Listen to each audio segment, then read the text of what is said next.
Hello, my name is NJ Franco, and these are my thoughts on the literary classic Dr. Jekyll and Mr. Hyde, or what is apparently officially known as The Strange Case of Dr. Jekyll and Mr. Hyde.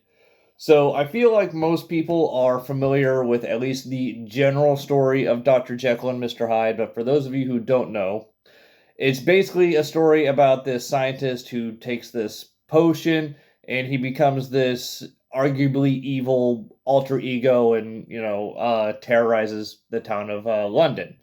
And it also very well possibly inspired further medias like The Nutty Professor, both the original and the Eddie Murphy remake, as well as on Family Matters, the transition between Steve Urkel and Stefan Urkel, for those of you who have seen that show. So, beyond it just being a story about a mad scientist who creates this potion that turns him into this evil alter ego, it mainly is told from the perspective of a character known as Mr. Utterson, who is a lawyer who once runs into Mr. Hyde, on one of his nightly terrors of London, and he wants to investigate Mr. Hyde, see what's going on with it. He eventually figures out that Mr. Hyde is a very dear friend, as he's told, a very dear friend of Dr. Jekyll, not having no idea that Dr. Jekyll and Mr. Hyde are, one and the same. And Dr. Jekyll is also a friend with Mr. Utterson, so he's able to get that, connection with him.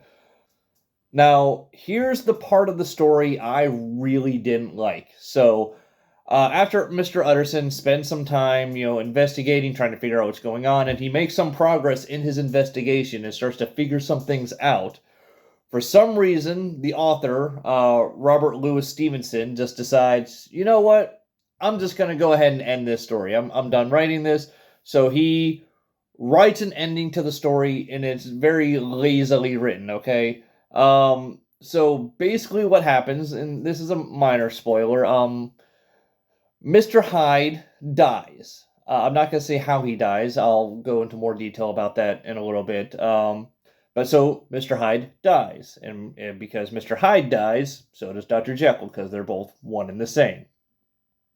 But then Mr. Utterson and one of Dr. Jekyll's associates, they find some letters written from Dr. Jekyll, and it basically explains the whole thing, everything that happened. So instead of Mr. Utterson making more and more progress, figuring things out on his own, the author was kind of like, screw it, I'm just going to have some letters that they'll find, and that'll just explain everything, and I'll be done with the story, okay? And it's not like, this story was that terribly long. It's actually like 99 pages, 98. It's less than 100 pages. So it's not like, the story was like running long and he needed to wrap it up. No, it was a very short story. He definitely could have made this longer, so I don't know why he was like, I'm just going to be lazy and just have some letters explaining the rest of, the situation with Dr. Jekyll and Mr. Hyde. And I think the ending was very lazy and I didn't like that. So even though the ending was very lazy, in my opinion, there is still some great information that came from those letters that I want to talk about. Most importantly, it answered the main question as why I was reading this. I wanted to know, why was Dr. Jekyll making this potion? That's the main reason why I wanted to read it, to get that question answered. And I was honestly hoping like it was gonna be something cool, like he was trying to develop a super serum or something like that to make like super soldiers, or like a Captain America type thing or something like that. But no, Dr. Jekyll in his letters says that he made the potion because he wanted to study the duality of man. And I mean, that's cool and all, but I'm like, there could have been like a cooler reason. I don't know.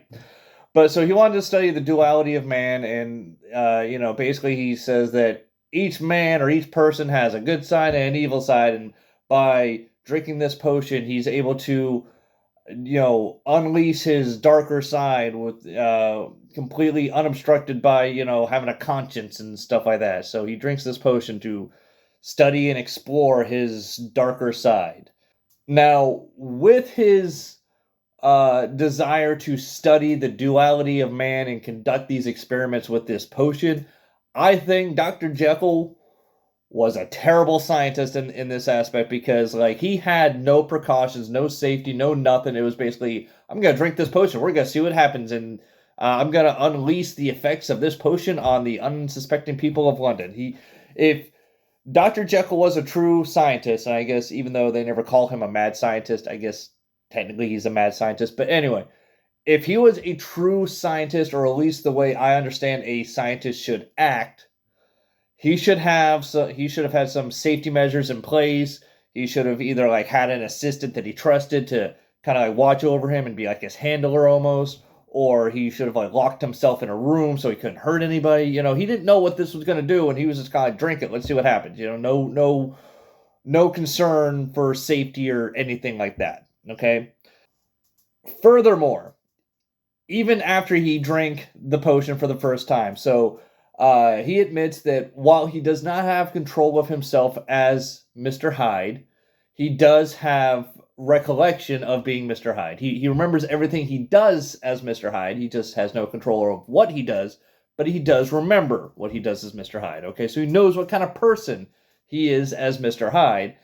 And after drinking that potion for the very first time, and he came back and turned back into Dr. Jekyll, he should have been like, wow, I'm kind of an a-hole as Mr. Hyde. I probably shouldn't drink this potion ever again.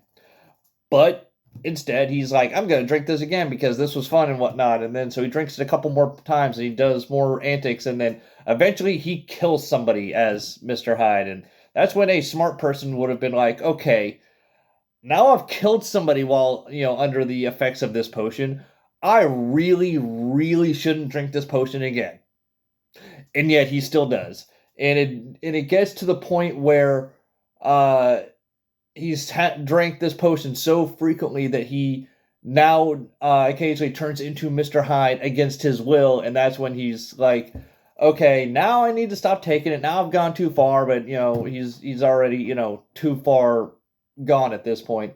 And now this is going to be a spoiler, okay?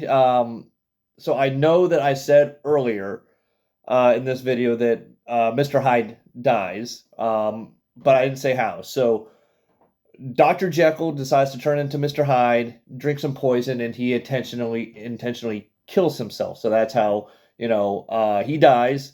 And that was the only smart thing I see Dr. Jekyll doing, because he's like, I'm too far gone on this potion. I'm terrorizing people. Now I need to end this, and the only way to do it is to kill myself. So, but yeah.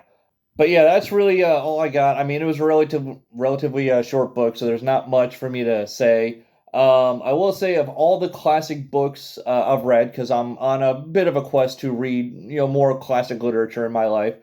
So far, this one's my least favorite. I've read Treasure Island, which was all right. I'm now reading Frankenstein because month of October, Dr. Jekyll and Mr. Hyde, Frankenstein, makes sense. I'm liking Frankenstein a lot too. So of the 2.5 classic literature books I've read this year so far, Dr. Jekyll and Mr. Hyde is my least favorite, and again, it's mostly because that ending was so freaking lazy. He could have added so much more to it. He could have had Mr. Utterson, get a little bit more pieces of information as he went along instead of just doing an info dump at the end. But whatever.